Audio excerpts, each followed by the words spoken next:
Hello and welcome to In the Court of the Wenton Knave. We're doing the best band you've never heard in your life. As some people will realise right from the cover that I've got the wrong version. This is the Ryko version. It's missing a track. More on that in a bit.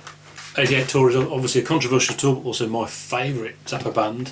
I have to recommend this book, tell you all about that. But today I'm going to talk about best band you've never heard in your life. Something that's not on here, which may have belonged on here because this is kind of the fun stuff album and the classic songs you haven't heard for a while and that kind of thing, was a Beatles medley. He was playing a lot of Beatles songs during this tour. I think that's interesting because there's this thing about Zappa not liking the Beatles, and he does like the Beatles. It seems clear to me that he did like the Beatles. You know, he parodied the way they've been marketed and all that stuff because it was ridiculous, honestly. But it doesn't mean he doesn't think the songs are good. And they played a whole lot of them. They rehearsed 6 songs straight, but then he did his own versions of some of the songs. So they did "I Am the Walrus" on most shows actually, but there was a Beatles medley as well of "Norwegian Wood," "Lucy in the Sky with Diamonds," and "Strawberry Fields." Obviously, are worth hearing, partly just because of Ike Willis singing them. Obviously, to hear Ike Willis sing Beatles songs is a great thing, but he changed the lyrics to be in line with the political stuff. And it's all about having a go at Jimmy Swaggart, and he's one of these evangelical guys, and obviously, as they all seem to get caught with prostitutes and various other things that they get caught with, it doesn't seem to make any difference. They're still millionaires, and people still send them money over TV. Like Frank said, you know, there's stupidness is the most common element in the universe. So Norwegian Wood became Norwegian Jim. Lucy in the Sky became Louisiana Hooker with Herpes, and Strawberry Fields became Texas Motel. It's really the version of "I Am the Walrus" is a great version of that song. I mean, it's obvious that must have been Frank's favourite Beatles song. You can understand that. Obviously, it's a very good song because the Beatles actually are quite good. So, like I said, this is all the fun stuff. There's a lot of covers and all that kind of stuff on this album. This one is Heavy Duty Judy. Great track, perfect for the horns. It has that fun feel, stuff going on. Brilliant. If you like Zappa, you're going to like Heavy Duty Judy, surely. Track 2 though is Ring of Fire. Yes, that Ring of Fire. Johnny Cash was due to come and play with them, but I think his wife was ill so he couldn't make it.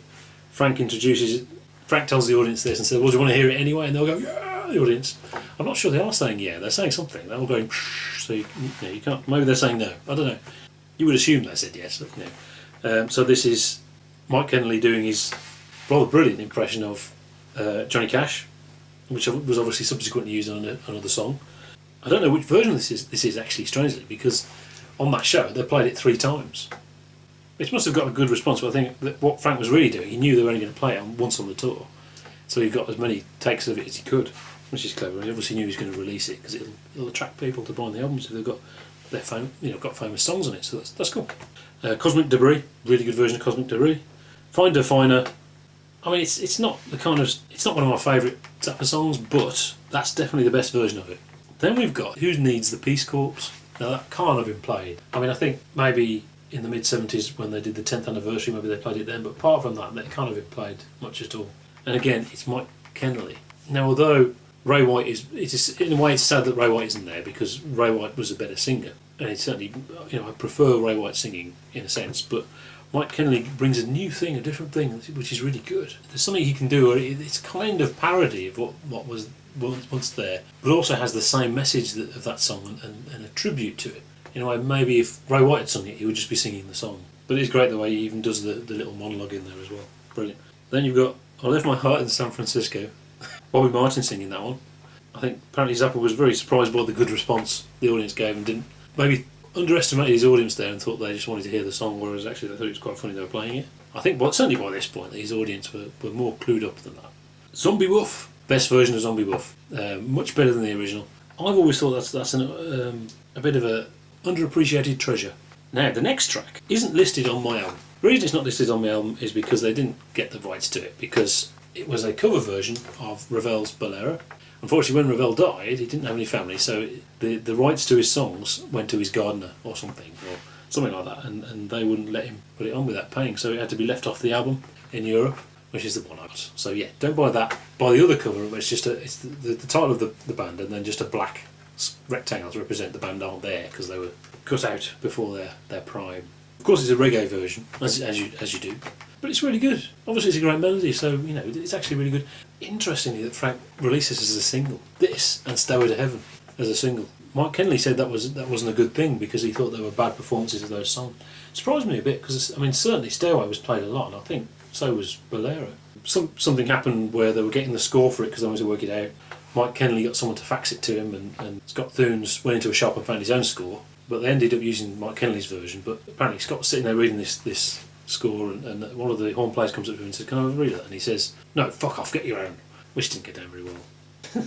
But maybe their response was over the top. Track 9 is Zoot Allures. Zoot Allures, fantastic. What can I say? Another great version. Mr. Green Jeans, another great version to get this album, because it's great to hear Mr. Green Jeans recorded so well, and you know, with a great band and everything. However, the next two tracks are another really, really good version to get this album. Florentine Pogen and Andy. Now I think those songs are really underrated. They're real highlights of his career, along with Inca Roads. And yet not very represented, particularly Andy, not very represented at all. But there you go. So these are brilliant, and they're brilliant versions of those songs. Inca Roads follows. Now, surprisingly maybe, but I don't think this is the best version of Inca Roads. I think this was better in the 70s. There's something slightly softer about it, and slightly, I don't know, it doesn't have the impact.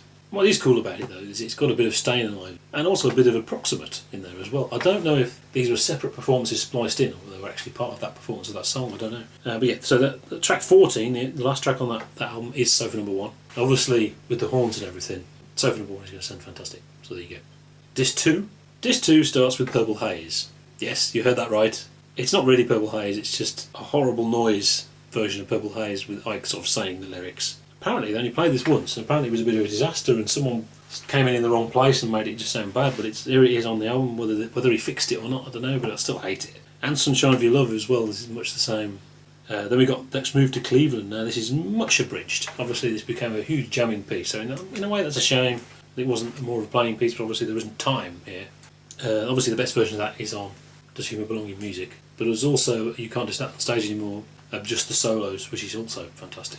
Then you got a couple of covers. You got When Irish Eyes Are Smiling and the Godfather 2 theme. Again, brilliant. They're only a few seconds each, but they're great. Then we got A Few Moments with Brother A. West, which was actually part of the Pound for the Brown improvisations. He got this guy out to do a parody of an evangelical monologue, and he's going on about Contras, and he takes his coat off and he's got an honour uniform on, and he's saying, "I'm going down there to fight them," in Nicaragua, all that stuff that was happening at the time.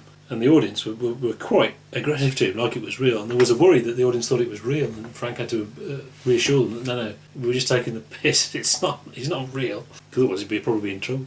Track 7 though is The Torture Never Stops. There's two parts to this. Two parts to Torture Never Stops. For me, this is the definitive. These two are the definitive Torture Never Stops. Torture Never Stopses. Then we got the theme from Bonanza, as you do. Excellent. Then we got Lonesome Cowboy Burt. Not my favourite song. This is the Swaggart version, so it's more stuff about Jimmy Swaggart. Then back into Torture Never Stops again, another 10 minutes of that, fantastic. Best version. More Trouble Every Day, Swaggart version, again, not the best version of More Trouble Every Day, but it's good. Penguin in Bondage was better in the 70s, and this goes for the previous release as well. But, however, track 13 is the Eric Dolphy Memorial Barbecue. Oh yes.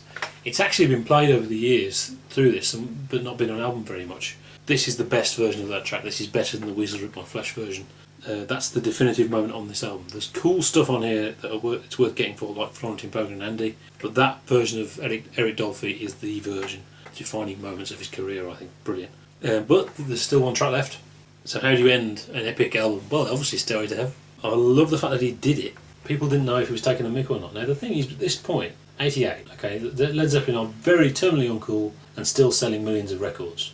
And Stairway had been played to death on the radio. It had become a self-parody because it was just so big. It's the best song in the world, you know, as Tenacious D did.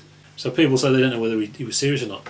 It seems obvious to me that he did it because he likes the song, and the fact that people would not expect him to do it would make him want to do it as well. It's just a great way to end the concert because it's a great piece. It starts off in a reggae beat, obviously, but he's generally quite faithful to the original.